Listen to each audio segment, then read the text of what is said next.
Good morning. This is Manoj Jain and welcome you all in IndiaNivesh pre-budget commodity updates. Union Finance Minister Srimati Nirmala Sitharaman will present the Union budget today in the Parliament at 11 a.m. But what we have observed from the economic survey which is presented yesterday and what is the expectation of commodity sector from Union budget, we'll discuss on the bullet point in this pre-budget commodity updates. As per the economic survey presented by the government, GDP growth for the financial year 29-20 is reduced to 5% and the GDP growth revised for the financial year 2021 to 6.5%. Government major focus in this union budget is to make the India $5 trillion economy by 2025. And to achieve this goal, government will be having a focus on the infrastructure investment in this union budget. In earlier government announcement, as government has already announced, they will uh, invest 105 lakh crore on in infrastructure sector in next 5 years. As per the analysis of the industry, to achieve the $5 trillion economic goal, economy must grow by 8% year on year till 2025 to achieve the desired target. And for that, government must invest more than 100 lakh crore on infrastructure sector in next 3 years. So, in this union budget, the major focus will be on the infrastructure sector from the government, and major budget allocation may be seen on these sectors. Commodity sector is also having uh, so many expectations from this union budget. Uh, First and foremost is the scrapping the CTT, which is introduced in the year 2013, and after introduction of the CTT, commodity volumes are shrunk almost 60 to 70% in last 6 7 years, and this is the demand of the industry that commodity transaction tax must be scrapped in this union budget. But looking to the financial deficit, we expect there may be a reduction in the CTT rather than scrapping the CTT as a whole. Second, the treatment for CTT is to be under Section 88E and treated as a tax, not as an expense. This is also a demand of the industry, and we hope the finance minister will consider this the basic demand of the industry, uh, treating a CTT as a tax, not as an expense. Secondly, government is having ambition to making the economy 5 trillion by 2025 and making farmers income double by 2022. And recently government has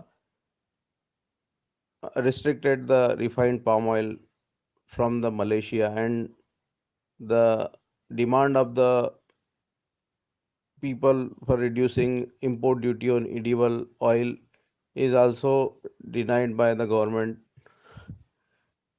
earlier economic survey on the Monday.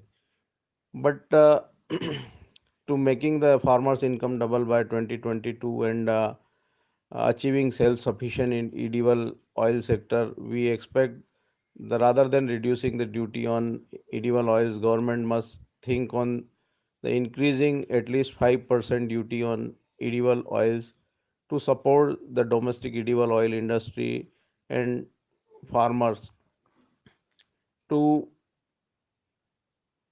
proceed towards the self-sufficiency in edible oil sector. Earlier, we have achieved the self-sufficiency in wheat and rice, and on the same way, government can think on this and can increase the import duty on edible oils to support the domestic edible oil industry and farmers.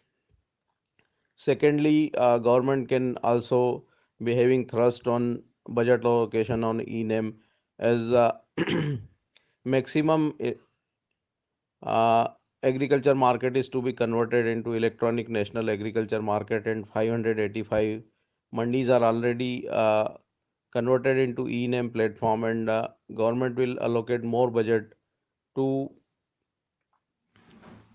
make more mandis under e-name, and this will be a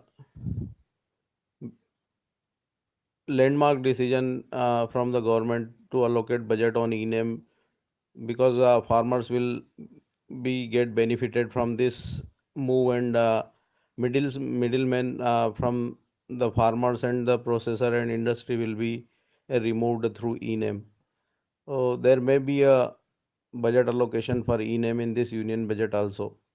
Secondly, government is also having thrust to making more APOs to uh, provide the commodity from directly from farmers to the processors and industry, and APO can play a major role in this to scrape the middleman and reduce the production cost of the industry.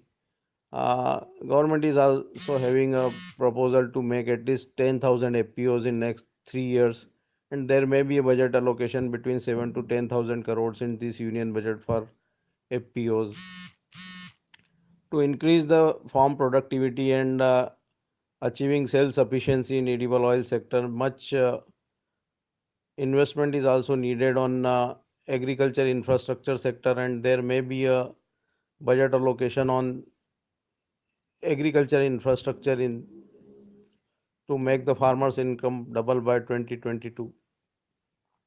Secondly, government can also announce the direct benefit transfer scheme for the urea to the farmers, because if the farmers will get direct benefit transfer of urea, then they will be free to purchase the urea from the open market, and the peop- societies and people they are black marketing the urea will be stopped through direct benefit transfer scheme. So this may also be an announcement in this union budget. One more expectation of the industry is